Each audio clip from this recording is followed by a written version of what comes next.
Buenas tardes, compañeros. Mucho gusto de saludarles nuevamente. ¿Cómo están? Hola, Lick, buena tarde. Gusto saludarle, un poco mojados, pero bien. Buenas tardes, licenciado. Buenas tardes. Hola, buenas Buenas tardes. tardes. Gracias, buenas tardes. Estos Buenas días tardes. están bien variados.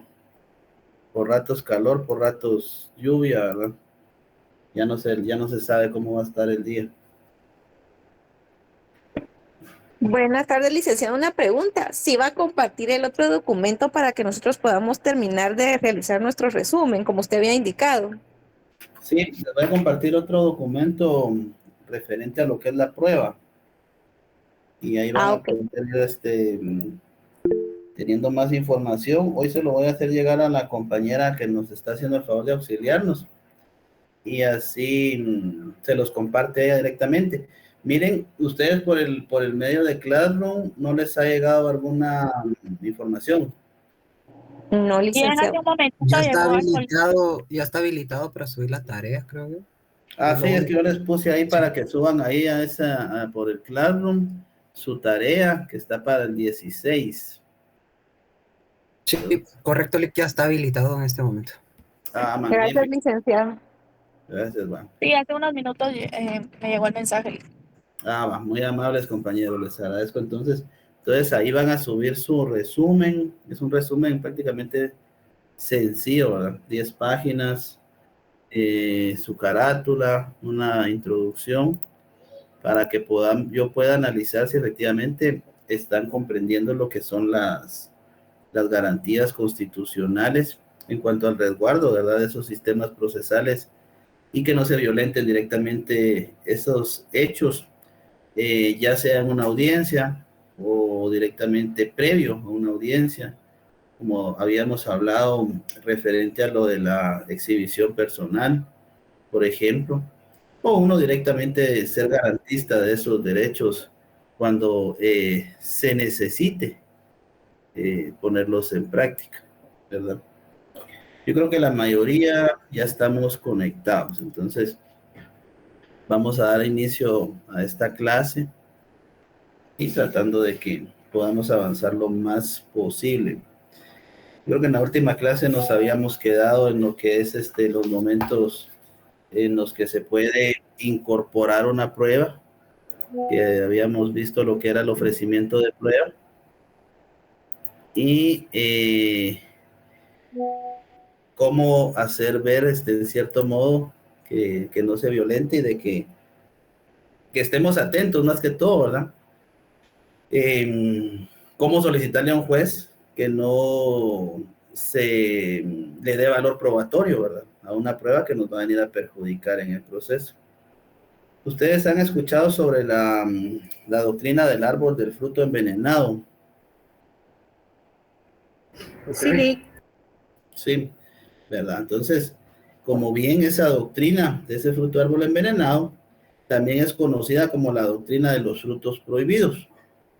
Es una regla probatoria que establece que cualquier evidencia obtenida a partir de una prueba ilícita o obtenida de forma ilegal es igualmente inadmisible en un proceso judicial. ¿Qué quiere decir? En otras palabras, si un árbol que es la fuente de la evidencia está envenenado, es ilegal o viciado. Entonces esos frutos que van a resultar de esa prueba, va a ser una prueba obtenida de una forma ilícita y va a venir a prácticamente a envenenar los demás frutos que van a estar dentro de ese proceso. En este caso, prácticamente las demás pruebas que van a ir surgiendo dentro de la derivación del proceso. También hay una garantía que es necesario que la podamos analizar en esta clase, que es la extractividad de la ley penal. Esa extractividad de la ley penal es aplicar la ley en un ámbito temporal de validez que no le corresponde, ya sea antes o después de su vigencia. ¿Cómo es esto entonces? Para eso vemos lo que es la retroactividad y la ultraactividad de la ley penal.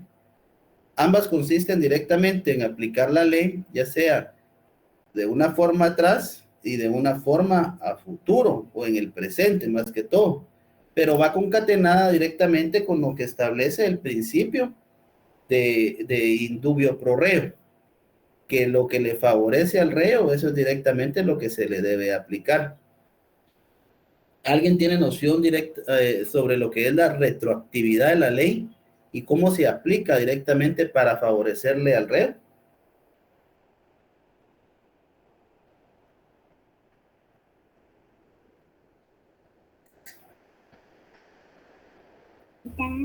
Buenas tardes, licenciado. Cuando se modifica una sentencia y la cual, pues, al ser cierta cantidad, se reduce la cantidad de años para una sentencia, pienso que ahí puede ir a aplicarse la retroactividad a favor del reo. Gracias, compañero. Vamos a ver a alguien más. Por ahí vamos orientados. ¿Qué tal? Buenas tardes, Lick. Considero que la retroactividad de la ley está recogida en la Constitución y asegura la estabilidad jurídica, pues esto garantiza y protege los cambios legales que afecten directamente al reo. Claro, sí. ¿Qué tal? Buenas tardes, Lick. Buenas tardes, compañero. De mi punto de vista, recuerdo que me habían explicado que la retroactividad de la ley es cuando una ley es aplicable, pero es anterior. Por ejemplo, hubo una reforma, entonces, en dado caso pueda favorecer al reo, se puede aplicar una ley que estaba anteriormente vigente. Por ahí ya vamos, compañero. Bueno, prácticamente de eso se deriva directamente esto, lo que es la retroactividad y la ultraactividad. Pero, como les decía, en principio, lo que se debe hacer valer es de que esa retroactividad de la ley o la ultraactividad de la ley no le perjudique al reo. ¿Qué quiere decir? Nosotros directamente, pongámonos en caso concreto, nosotros estamos dándole asesoría a un representado y se da lo que es la retroactividad. Entonces nosotros debemos de hacer valer de que esa retroactividad de la ley penal no le vaya a perjudicar, sino que que le vaya a dar un beneficio, porque vamos en principio de indubio pro reo. Recordemos artículo 14, hacer valer esos derechos y garantías a favor de nuestro representado, invocando ese principio. También el principio de legalidad, ¿verdad? Que si la ley lo establece en su artículo 15 de la Constitución Política de la República de Guatemala, lo podemos aplicar a favor de nuestros representados. Entonces, retroactividad es cuando la ley penal vigente se aplica hacia el pasado. Ojo, la ley penal vigente se aplica hacia el pasado. En otras palabras, se aplica a un caso que ocurrió antes de que entrara en vigencia la nueva ley. Ahí vienen las dudas, ¿verdad? Se aplica a un caso que ocurrió antes de que entrara en vigencia la nueva ley. O sea, se hizo una reforma, pero se le sigue aplicando la norma penal cuando él fue sentenciado. ¿Vamos por ahí? Sí, por ejemplo, que si alguien fue condenado por, no sé, asesinato y le aplicaron la pena máxima. Y ahora viene una reforma y esta reforma reduce los años. Entonces ahí se aplica la retroactividad de la ley porque favorece al reo. Siempre que favorezca se puede aplicar. Ahí vamos. Vamos a poner un caso en concreto. Vean, supongamos que Juan mata a Pedro en el año 2010. Pero en ese año el homicidio no estaba tipificado con pena de 25 a 50 años de prisión. Luego en el 2011 se emite una ley que tipifica el homicidio con pena de 15 a 40 años de prisión. En este caso, Juan tiene derecho a que su conducta sea castigada con el rango de 15 a 40 años de prisión, ya que la ley vigente le favorece, aunque se haya cometido el delito antes. Ahí es donde se va a aplicar directamente, porque la pena de prisión en el homicidio previo, cuando se fue cometido en el 2010, era de 25 a 50 años. Sí, compañera Maribel. ¿Cómo se plantea esa solicitud? Eso directamente, cuando se le ha de fijar una sentencia, por ejemplo, ya en el debate, y si el juez está por imponer una pena de prisión de esos años donde no se les está favoreciendo, se puede invocar en ese momento. Ahora bien, si no lo corrigen ahí, previamente tendrá que realizar la apelación especial, y ahí es donde se le hace ver de que incurrió en motivos de fondo y de forma por la mala aplicación de la ley para poderle haber dictado esa sentencia, toda vez de que la retroactividad de la ley penal, fundamentada en su artículo 15 de la Constitución Política de la República de Guatemala, establece que con la sentencia o el caso de jurisprudencia, por ejemplo, se le aplicó en el año tal y tal a la otra persona. O sea, tenemos que utilizar la doctrina también, o el derecho comparado, ¿verdad? Para poder hacer ver y que los magistrados nos puedan resolver a favor y revocando la sentencia que ya un juez en primera instancia nos pudo haber impuesto. ¿Ya? Ya, gracias, licenciado. ¿Esto no tiene prescripción? No, no tiene prescripción. No, porque ahí recordemos de que al momento que vamos a hacer nuestra fundamentación en el artículo 11, si lo tienen ahí, veamos el artículo 11, por favor, creo que eso es importante que lo miren, del Código Procesal Penal. Sí, compañero Carlos. Gracias, licenciado. Bueno, tal vez no viene muy al caso, pero eso es lo que alegaba Suri Ríos con respecto a su candidatura, de que como a ella le estaban aplicando la retroactividad de la ley, por eso no podía ser ella candidata para la presidencia. Entonces ella alegaba en la Corte Interamericana de que según el artículo 15 de la Constitución, el único momento en que se puede aplicar la retroactividad es cuando se le favorece al reo. Y de esa forma fue que ella planteó de esa manera para que le permitieran participar en las elecciones. Muy buena observación, compañero. Gracias. Sí, la verdad de que si nosotros sabemos manejar estas garantías constitucionales y procesales, evidentemente nos van a resolver a favor, ¿verdad?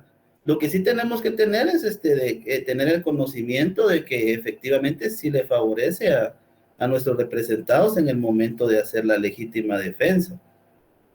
Y como les vuelvo a repetir, ¿verdad? Tenemos que ver los panoramas de dónde vamos a estar, si vamos a estar en el lado acusatorio. Bueno, definitivamente nuestro sistema es un sistema acusatorio, pero tenemos que ver en qué lado vamos a estar, si vamos a estar por parte de la fiscalía acusando o por parte de PGN, o por parte del Instituto de la Víctima, o como querellante adhesivo, o si vamos a hacer la defensa material para nuestros representados. Pero en este caso, el punto es de que nos centremos objetivamente que vamos a ir a defender, ¿verdad? Vamos a ir a defender porque efectivamente si van a ser fiscales, bueno, van a tener que llevar sus estudios o ganar los exámenes por oposición y efectivamente les van a dar su inducción para poder hacer esas acusaciones.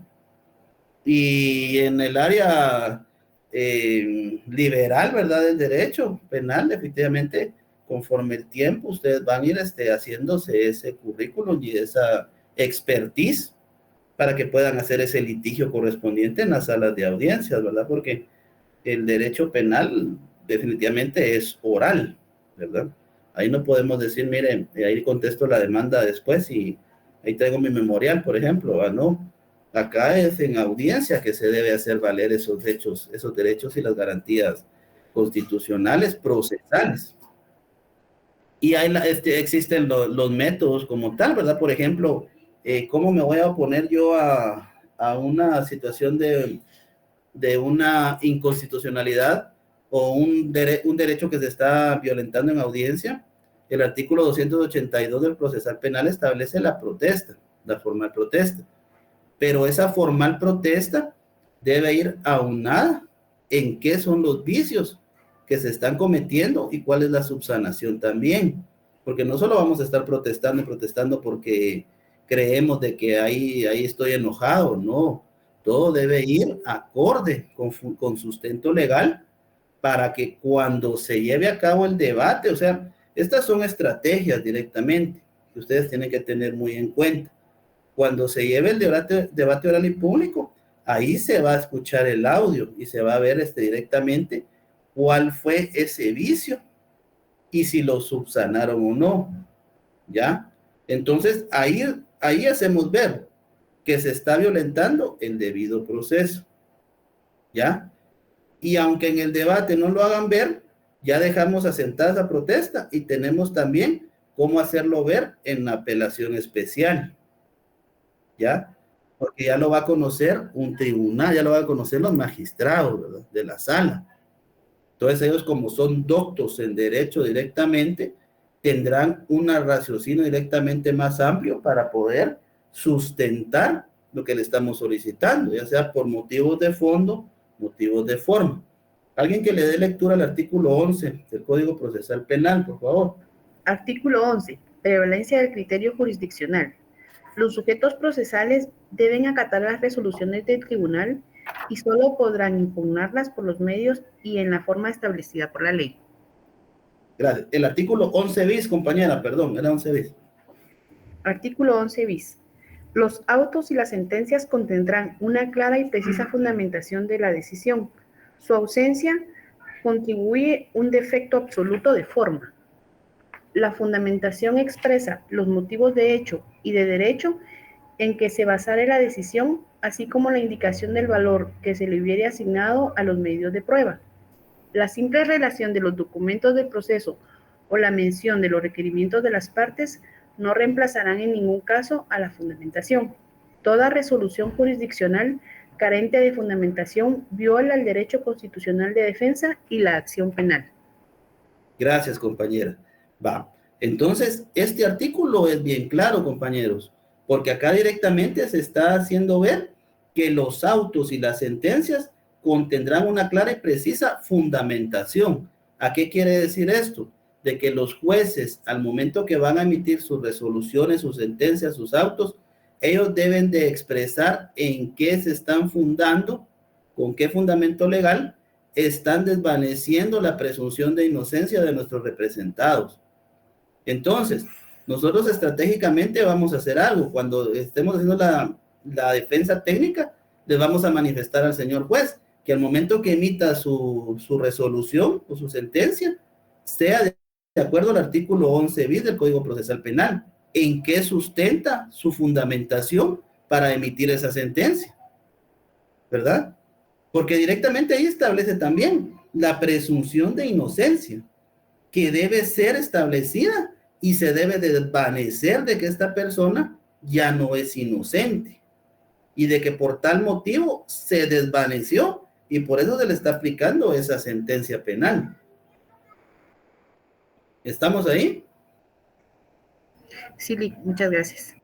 Gracias. Entonces, estas incidencias y estos fundamentos son necesarios que ustedes los tengan muy presentes para que los hagan valer, ya sean sus escritos de la apelación, porque ahí también establece los motivos de hecho y de derecho en los cuales se fundamentó y en los cuales está estableciendo esa resolución o la sentencia. Ahora bien, otro sustento de garantía constitucional lo podemos encontrar en el artículo 7 de nuestro Código Penal. ¿Alguien que le pueda dar lectura a ese artículo 7, por favor?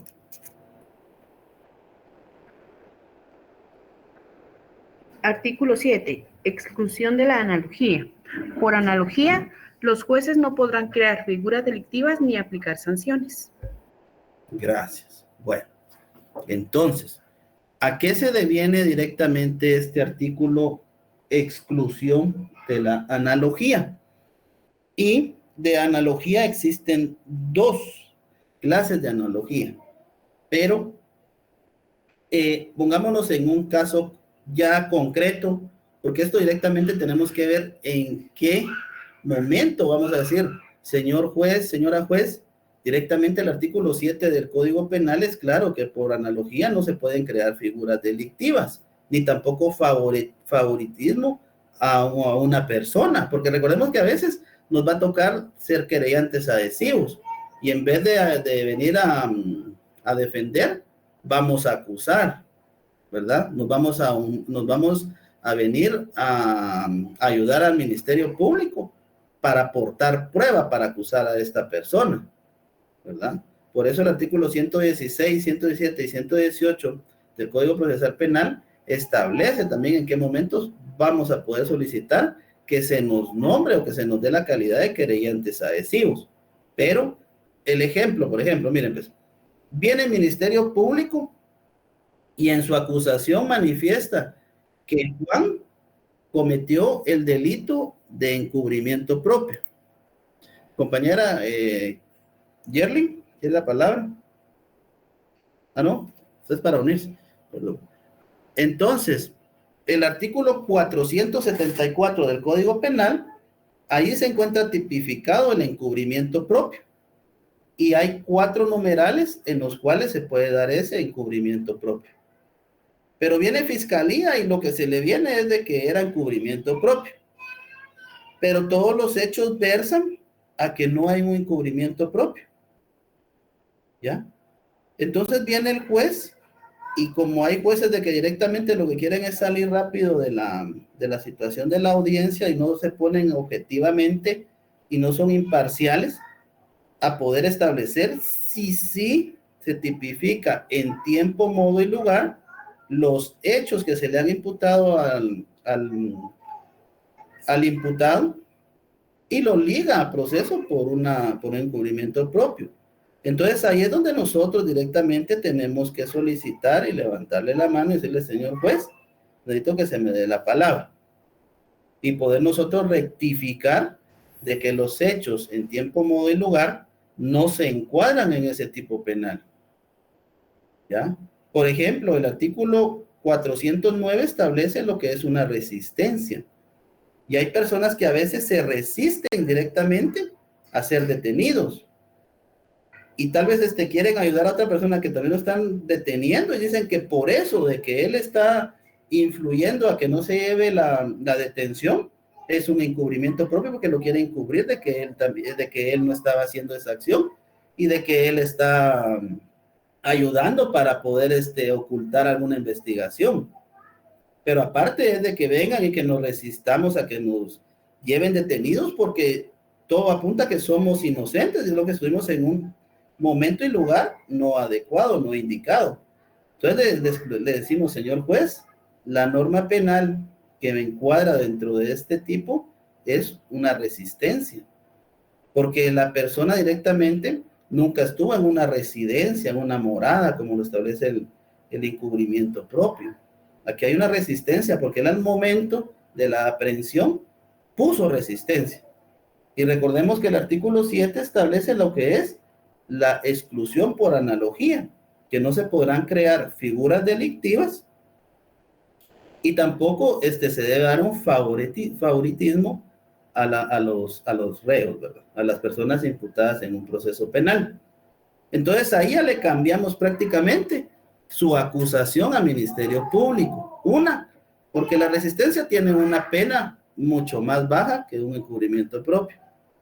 Tiene una salida procesal mucho más factible, que puede ser de que en la etapa de investigación y la etapa intermedia podamos darle ya una salida procesal y cerrar ese proceso. A que el Ministerio Público lo quiera vincular en otros hechos delictivos y hasta a veces hacen escuchas telefónicas y porque se quedó por encubrimiento propio ya dicen de que él es parte de una estructura criminal. ¿Ya? Entonces, nuestro deber definitivamente es venir y buscarle la mejor salida procesal a nuestros representados. O sea, como hecho fundamental nos tenemos que saber bien nuestro Código Penal y el Código Procesal Penal, nuestras leyes especiales también definitivamente, porque el derecho penal sabemos de que es bastante amplio, que está en bastante cambio, ¿verdad? Por ejemplo, podemos llevar hoy una audiencia de posesión para el consumo, por ejemplo, de marihuana, o porque le encontraron ahí unos gramos de cocaína, posesión para el consumo. Y puede ser de que a los días llevemos una audiencia por asesinato, ¿ya? O una audiencia de robo a terminal móvil. O sea, esto es definitivamente, no podemos elegir, voy a llevar derecho penal, voy a ser penalista y me voy a dedicar solo a hechos de tránsito, solo a las faltas, ¿verdad? Porque regularmente, si bien es cierto, es lo que más comúnmente a veces pasa, pero no nos van a buscar solo por faltas, ¿verdad? Nos van a buscar como abogados penalistas. Y ahí es donde entra su expertise directamente para que ustedes hagan esas defensas con la mayor certeza posible, ¿verdad? Entonces, la analogía in malam partem. Analogía in malam partem consiste en la no aplicación de analogía cuando ésta perjudica al reo. ¿Ya? Por analogía, los jueces no pueden crear figuras delictivas ni aplicar sanciones. Es lo que les decía. Ministerio Público imputa el delito de encubrimiento propio, pero nosotros vimos de que ese encuadramiento, esa tipificación en tiempo, modo y lugar, no consiste en el encubrimiento propio, consiste y se encuadra en una resistencia, conforme al artículo 409 del Código Penal. Entonces, ahí hacemos ver de que directamente esos hechos no son consistentes en el encubrimiento propio y que se rectifique la plana y de que sea ligado a proceso directamente por resistencia. ¿Para qué? Para que en la etapa intermedia en la investigación le busquemos ya sea un criterio de oportunidad, por ejemplo, ¿verdad? Que pague una donación a una entidad y que se pueda cerrar el proceso, ¿verdad? Y la analogía in bonam partem. Esta consiste en la aplicación de analogía cuando beneficia al reo. Ya ven, hay una que lo va a perjudicar y hay una que le va a beneficiar. ¿Ya? Entonces, estamos en el lado de la analogía in malam partem cuando nosotros estamos haciendo la defensa. Nos conviene que le cambien el delito a un delito menos grave. Y la analogía in bonam partem es cuando nosotros nos cambiamos de papel y ya no vamos a hacer defensa y vamos a ser ente acusador con Ministerio Público. Vamos a ser querellantes adhesivos y le vamos a decir al juez de que los hechos que él cometió, aportando elementos de prueba, sí se materializa en el hecho que está imputando Ministerio Público. ¿Ya? ¿Estamos? Kevin y Elizabeth, compañeros. Buenas tardes, licenciado. Perdone la pregunta. O sea, solo podría volver a mencionar analogía in bonam parte y la otra es. Analogía in malam partem. Ambas en el artículo 7 de su Código Penal. Muchas gracias, Lic.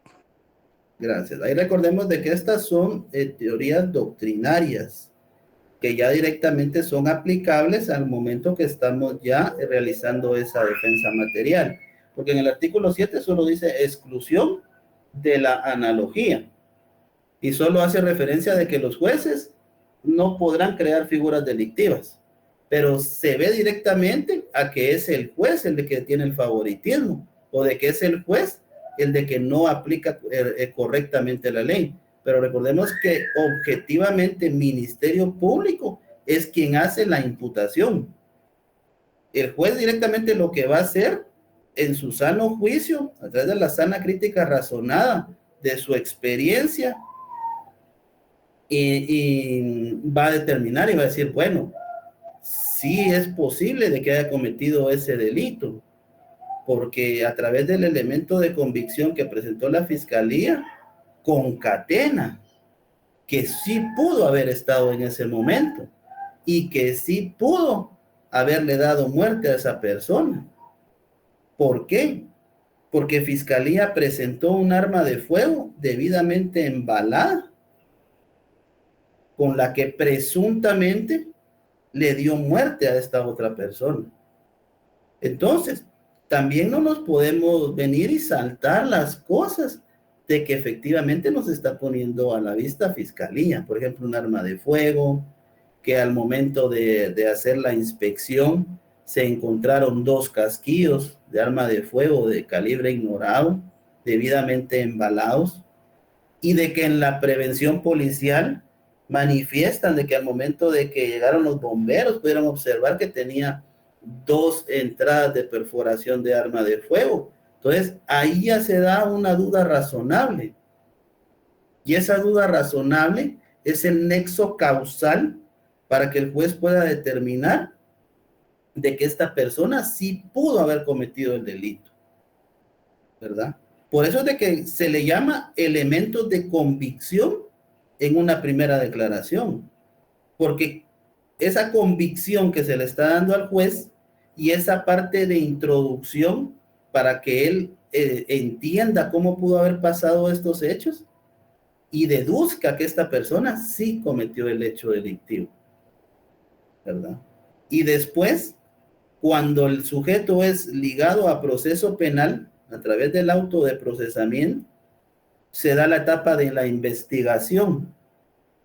Ahí es donde se da la investigación. La investigación no se da antes de cometer el hecho delictivo.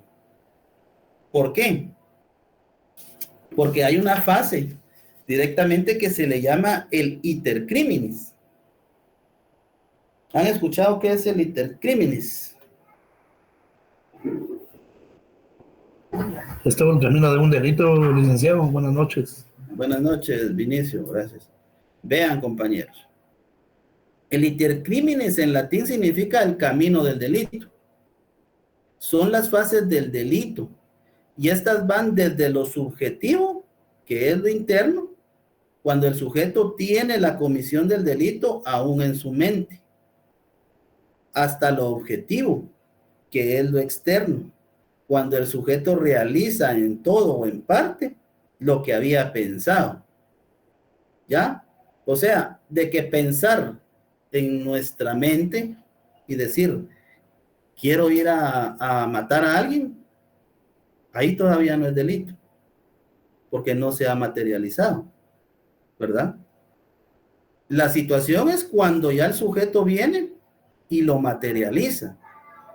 Por eso es de que en el delito de asesinato establece con alevosía, con premeditación y con ventaja. ¿Por qué? Porque ahí el sujeto, cuando estuvo planificando, por eso es de que se dan las dos etapas, que es lo subjetivo y lo objetivo, cuando sí lo materializó. O sea, él estuvo planificando y dijo, bueno, Juan va a trabajar a la empresa, tal y tal, entra a las 5 de la mañana y sale a las 6 de la tarde. Se va por esta calle y allá a la vuelta hay una cámara, pero más adelante ya no hay. Entonces, él está planificando, haciendo un rol, estudiando directamente a qué horas entra, a qué horas sale, con quién se va, con quién no se va, si va en carro, si va en moto, ¿verdad? Y ahí es donde ya directamente dice, mañana voy y cometo el hecho delictivo de asesinato, dar muerte, porque el asesinato es venir y dar muerte a otro. Y en la calificación jurídica, al momento de que se hace la imputación, se logra establecer que efectivamente hay alevosía, premeditación y ventaja, ¿verdad? La ventaja con un arma de fuego que le quitó la vida. La alevosía con aquel ensaño de venir y dar muerte. Porque si bien le pudo haber hecho un disparo, tal vez en el cráneo, pero cuando van y ven, tiene como 17 disparos, ya lo dejó pura tabla chupetero, como dicen. Entonces ahí sí era directamente la ensaña de venir y dar muerte. La premeditación. Compañeros, el tema de hoy. Permítanme.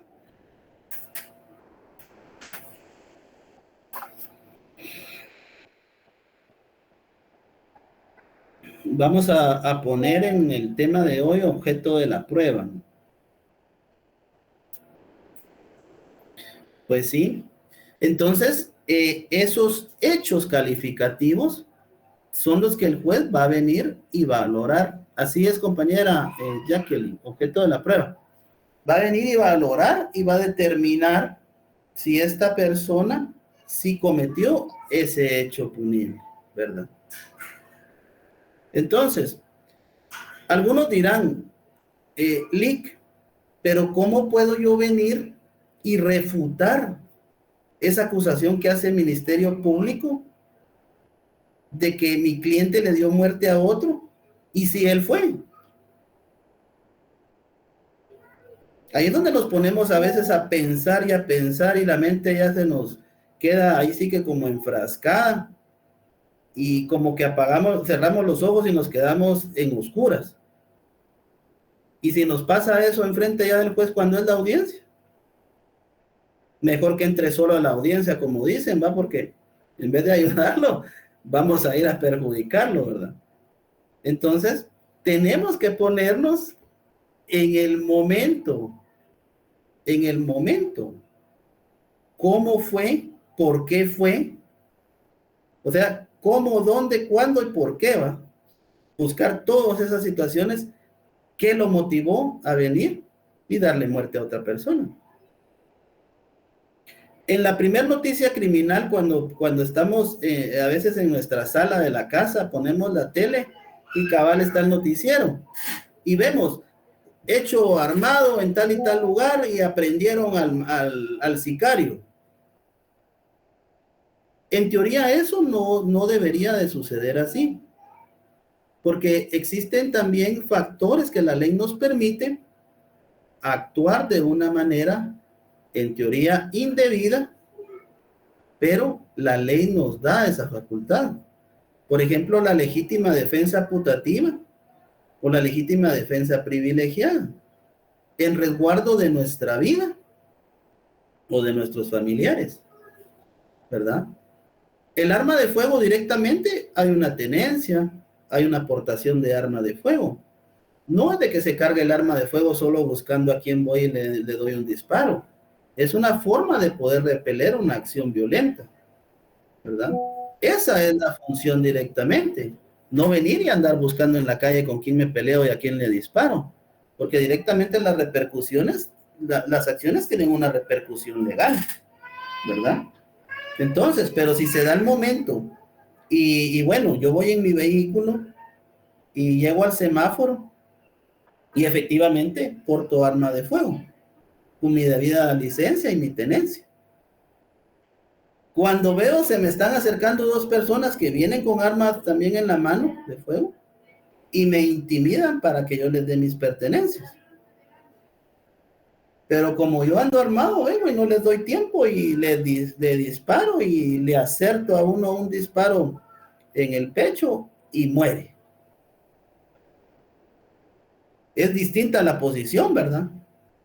Es distinta. Y el problema es de que cuando vienen lo del noticiero, ahí sale la foto del IC. Uy, el IC ahora es sicario, ¿va? Que de apetante, ¿va? No, como que no, ¿va? Entonces, ese revestimiento de la presunción de inocencia es lo que vamos a pelear. Eso es lo que nosotros peleamos, la presunción de inocencia, ¿verdad? Porque por eso le tenemos que explicar al juez, momento, señor juez, si mi representado lo que hizo fue ejercer su legítima defensa putativa, o iba a esperar a que primero le den un disparo a él en el pecho, que él muera y ya muerto venga y vaya a repeler el ataque, no va. Si la vida es un derecho que el Estado resguarda y garantiza. ¿Estamos? Sí. Va. Yo creo que ya estamos por terminar, compañeros. Entonces, si alguien tiene alguna duda, la puede hacer ahorita en este momento. Hay un espacio de 2 minutos y si no, damos por terminada la clase. Va. Vinicio, ¿sí? Gracias, Lick.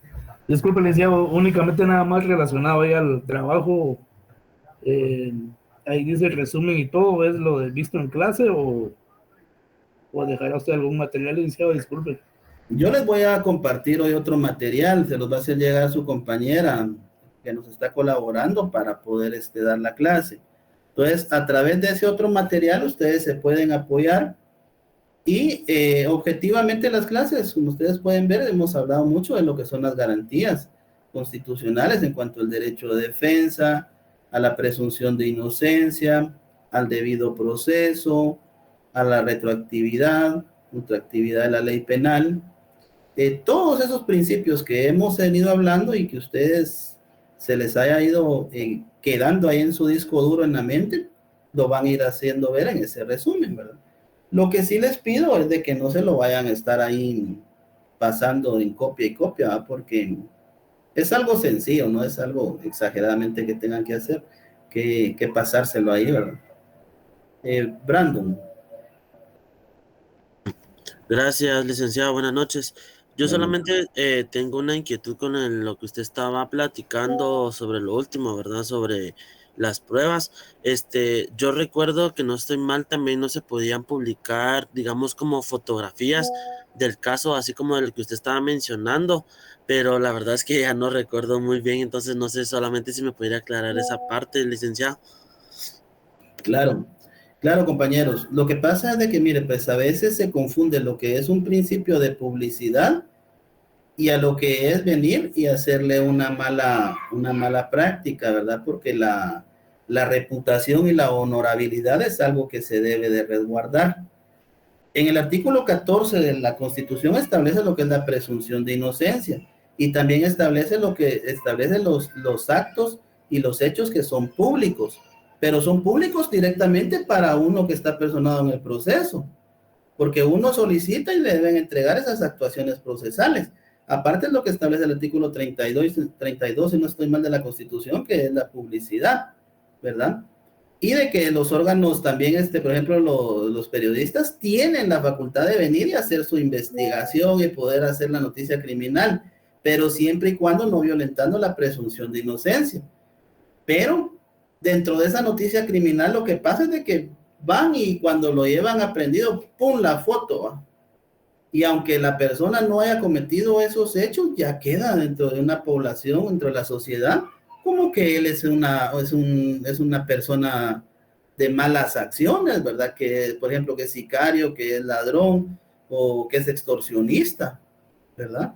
A veces, imagínense, ustedes alguna vez no le han prestado su número de cuenta a su hermano, o a su hermana, o a su papá, o a su tío, y ustedes a veces no saben de dónde viene el dinero. Y cuando sienten, pues son las 6 de la mañana, y me pega, mire, está Juan, sí, aquí está, me lo voy a llevar porque fíjate que hay una orden de aprehensión en contra de él por extorsión. Y como ahí andan los medios informativos, el Ministerio Público, cuando mira a la novia, ahí va Juan de preso, enchachado, a proceso penal sin novia porque es marero y bien fregado. Entonces eso es lo que no tenemos que dejar pasar, ¿verdad? De que se violente esa presunción de inocencia. Sí, Maribel, compañera. Licenciado, yo tengo una duda con respecto al parcial del día viernes. ¿Cómo estará, cuál será su estructura y si podremos manejar códigos o no va a ser necesario?